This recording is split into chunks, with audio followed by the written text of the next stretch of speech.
এটা কি লাগবে আপনার কান্দের ফেরেশতা? এটা কি লাগবে? এটা কি এই ধরনের কোন ফালতু ভণ্ডামি জিকির আমরা চাই না। বলেন আমরা এই ভণ্ডামি জিকির চাই না। আর আওয়াজ দিয়ে বলেন চাই কি?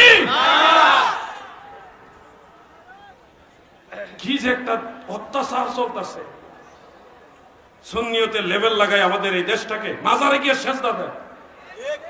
কি অবস্থা! আমরা সেজদা দেই না, আমরা তাজিম করি, কদম বুসি করি। আচ্ছা কদম বুসি, বুসি মানে চুম্বন। চুম্বন আপনি কদমে চুমা দিবেন 100 বার জায়েজ আছে, কদম বুসি জায়েজ আছে। এখন কদম বুসি করতে হলে কদম লাগবে কিনা বলেন? কেউ যদি বাঁশের মধ্যে চুমা দিয়ে কয় আমি কদম বুসি করছি, তাহলে কি হবে? কদম বুসি করতে হলে কদম লাগবে। এখন হুদা জায়গায় আপনি চুমা দিয়ে কবেন আমি কদম বুসি করছি, তা তো হবে না।